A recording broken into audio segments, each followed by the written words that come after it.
Le deuxième livre des Chroniques, chapitre 30. Ézéchias envoya des messagers dans tout Israël et Juda, et il écrivit aussi des lettres à Éphraïm et à Manassé pour qu'ils viennent à la maison de l'Éternel à Jérusalem célébrer la Pâque en l'honneur de l'Éternel, le Dieu d'Israël. Le roi, ses chefs et toute l'assemblée avaient tenu conseil à Jérusalem afin que la Pâque soit célébrée au cours du deuxième mois. En effet, on n'avait pas pu le faire au moment voulu parce que les prêtres ne s'étaient pas consacrés en assez grand nombre et que le peuple n'était pas rassemblé à Jérusalem. Cette proposition eut l'approbation du roi et de toute l'assemblée, et ils décidèrent de faire une proclamation dans tout Israël, depuis Beer-Shéba jusqu'à Dan, pour que l'on vienne à Jérusalem célébrer la Pâque en l'honneur de l'Éternel, le Dieu d'Israël. En effet, depuis longtemps, on ne la célébrait plus comme cela est prescrit. Les coureurs parcoururent tout Israël et Juda avec les lettres du roi et de ses chefs, et conformément à l'ordre du roi, ils dirent: Israélites, revenez à l'Éternel, le Dieu d'Abraham, d'Isaac et d'Israël, afin qu'il revienne à vous, rescapés de l'intervention des rois d'Assyrie. Ne soyez pas comme vos pères et vos frères. Ils ont fait preuve d'infidélité envers l'Éternel, le Dieu de leurs ancêtres, et il les a livrés à la dévastation comme vous le voyez. Ne vous montrez donc pas réfractaires comme l'étaient vos pères. Engagez-vous envers l'Éternel, venez à son sanctuaire qu'il a consacré pour toujours et servez l'Éternel votre Dieu, pour que son ardente colère se détourne de vous. Si vous revenez à l'Éternel, vos frères et vos fils seront l'objet de la compassion de ceux qui les ont déportés, et ils reviendront dans ce pays.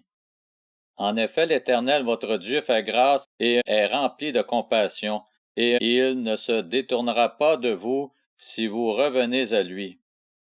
Les coureurs allèrent ainsi de ville en ville dans le pays d'Éphraïm et de Manassé, et jusqu'à Zabulon, mais on riait et se moquait d'eux. Cependant, quelques hommes issus d'Azer, de Manassé et de Zabulon s'humilièrent et vinrent à Jérusalem. Dans Juda aussi, Dieu intervint pour qu'il soit unanime à respecter l'ordre du roi et des chefs, suivant la parole de l'Éternel. Une population nombreuse se réunit à Jérusalem pour célébrer la fête des pains sans levain au cours du deuxième mois. Ce fut une immense assemblée. Ils se levèrent, enlevèrent les autels sur lesquels on offrait des sacrifices dans Jérusalem, ainsi que tous ceux sur lesquels on brûlait des parfums, et les jetèrent dans le torrent du Cédron. Ils firent ensuite les sacrifices de la Pâque le 14e jour du deuxième mois. Remplis de honte, les prêtres et les Lévites s'étaient consacrés. Ils offraient des holocaustes dans la maison d'Éternel.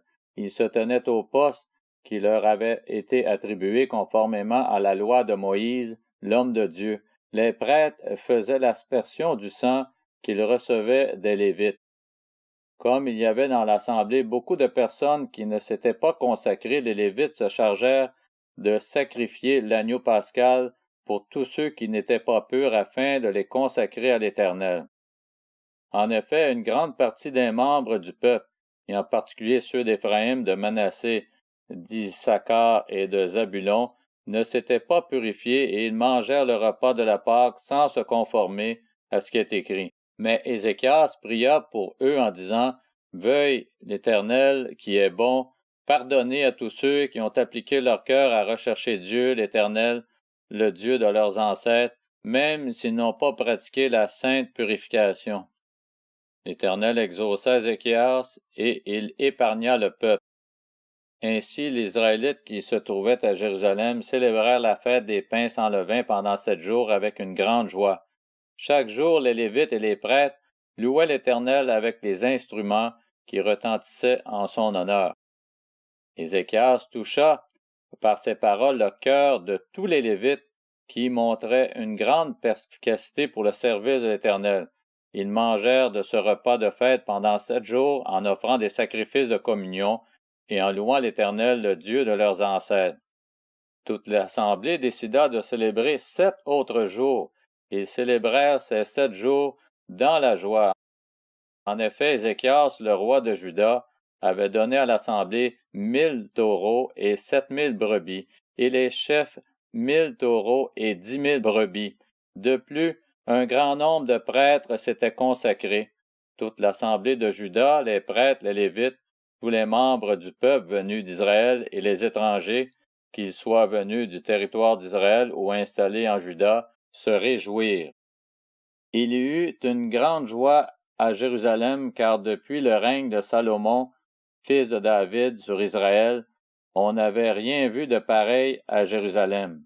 Les prêtres lévites se levèrent pour bénir le peuple, et leur voix fut entendue, leur prière parvint jusqu'à la sainte demeure de l'Éternel, jusqu'au ciel.